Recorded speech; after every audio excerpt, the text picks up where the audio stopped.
क्या बांग्लादेश में सत्ता परिवर्तन के साथ ही पाकिस्तान ने एक नई चाल चल दी है? क्या ढाका में बनने वाली नई सरकार से पहले ही इस्लामाबाद अपनी जमीन मजबूत कर रहा है? और सबसे बड़ा सवाल, क्या ये सब भारत के लिए खतरे की घंटी है?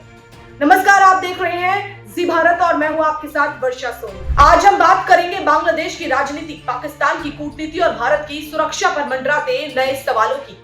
क्या हुआ है? दरअसल बांग्लादेश में हालिया चुनाव में बांग्लादेश नेशनलिस्ट पार्टी बीएनपी को 2/3 बहुमत मिला है। करीब 20 साल बाद पार्टी सत्ता में लौटी है।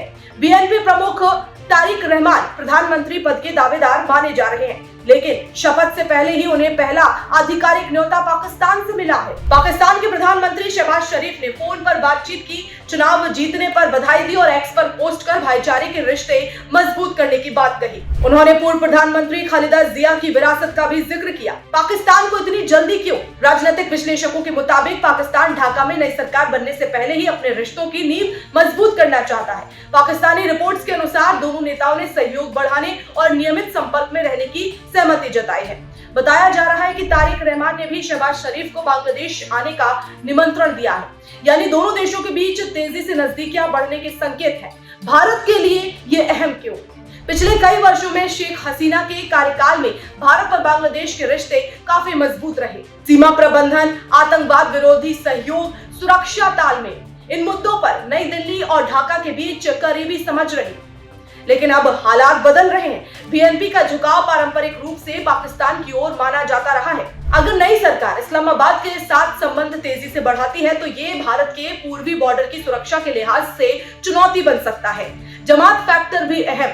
चुनाव नतीजों के मुताबिक बीएनपी और सहयोगियों को 212 प्लस सीटें मिली हैं। जमात इस्लामी बांग्लादेश और उनके साथियों को 70 सीटें। जमात इस्लामी ने भारत की सीमा के पास की कई सीटें जीती हैं। ये क्षेत्र पहले भी सुरक्षा दृष्टि से संवेदनशील रहा है।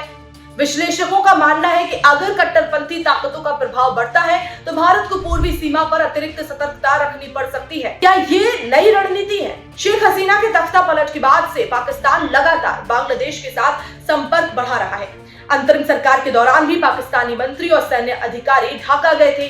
अब बीएनपी की संभावित सरकार के साथ शुरुआती संवाद ये संकेत देता है कि पाकिस्तान दक्षिण एशिया की राजनीति में नई चाल चल रहा है।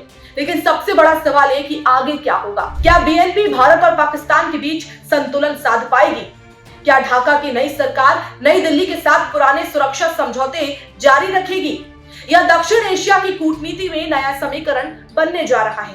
आने वाले हफ्ते इस पूरे क्षेत्र की राजनीति के लिए बेहद अहम होंगे। आपको क्या लगता है? क्या बांग्लादेश में सत्ता परिवर्तन भारत के लिए चिंता की बात है?